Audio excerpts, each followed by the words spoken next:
Hi hello నమస్తే welcome back to our channel. నేను మీ రాజేశ్వరి. అందరూ ఎలా ఉన్నారు? ఇలా ముహూర్తం రోజు అంటే అక్టోబర్ 24వ తేదీన సాయంత్రం ఈ విధంగా పెళ్లి కూతుర్ని చేసుకున్న తర్వాత దేవాలయం దర్శనం అయిన తర్వాత అందరూ కలిసి మళ్ళీ కళ్యాణ మండపానికి బయలుదేరడం అనేది దేవాలయాన్ని దర్శించుకున్న తర్వాత బంధుమిత్రులందరూ కళ్యాణ మండపానికి చేరడం అనేది జరుగుతుంది. పెళ్లి కూతురుతో పాటు ఒక 5 మంది కారులో రావడం అనేది జరుగుతుంది. ఇక్కడ పెళ్లి కూతురు ఎటువంటి ఆటంకాలు లేకుండా శుభాలు కలగాలని ఈ విధంగా కారును ఒకసారి అలా మొక్కొని వెళ్ళడం అనేది జరుగుతుంది. ఇలా బయలుదేరిన పెళ్లి కూతురు మళ్ళీ ఇదిగోండి కళ్యాణ మండపానికి వచ్చేస్తుంది. ఇలా వచ్చి వరుడి కోసం వేదిక పైన ఎదురు చూస్తూ ఉంటుంది. ఈలోపు వరుడు టపాసులతోటి మేళ తాళాలతోటి వరుడు కూడా వచ్చేస్తాడు. ఈ విధంగా వీడియోగ్రఫీ అయిన తర్వాత అమ్మాయికి పెత్తాంబూలం అనేది పెట్టడం అనేది జరుగుతుంది. ఈ వీడియోస్ అన్నీ ఆల్రెడీ నేను మన ఛానల్లో అప్లోడ్ చేశాను. ఎవరైనా ఈ వీడియోస్ మిస్ అయింటే ఒకసారి వెళ్ళి చూసేయండి. అక్టోబర్ 25 తలంబ్రాల రోజు అన్నమాట.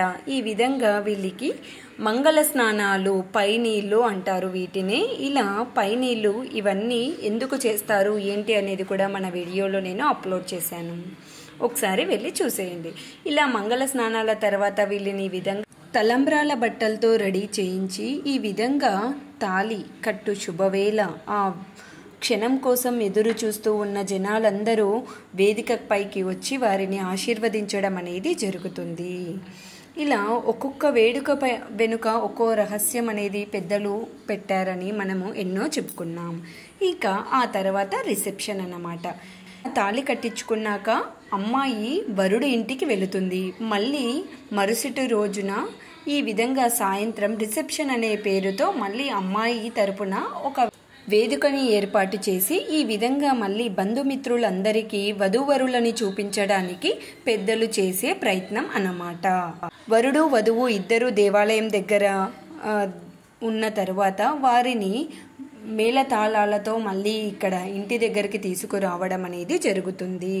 ఇక్కడికి వచ్చేదారిలో చాలా డ్యాన్సులు, ఆటపాటలు అన్నీ మనం చూస్తాం. పదండి మాతో పాటు మీరు కూడా వచ్చి వారికి వెల్కమ్ చెప్పడానికంటూ ఈ విధంగా వీరు వెళ్తున్నారన్నమాట. ఇక్కడ అమ్మాయి వారు వధూవరులను పిలుచుకొని రావడానికి ఈ విధంగా స్వాగత సన్నాహాలతో వెళుతున్నారన్నమాట. వారు దేవాలయం దగ్గర రెడీ అయి ఉండి ఈ విధంగా వాళ్ళు తెచ్చిన పూలదండలను మార్చుకొని మరీ దేవాలయం దర్శనం చేసుకొని ఈ విధంగా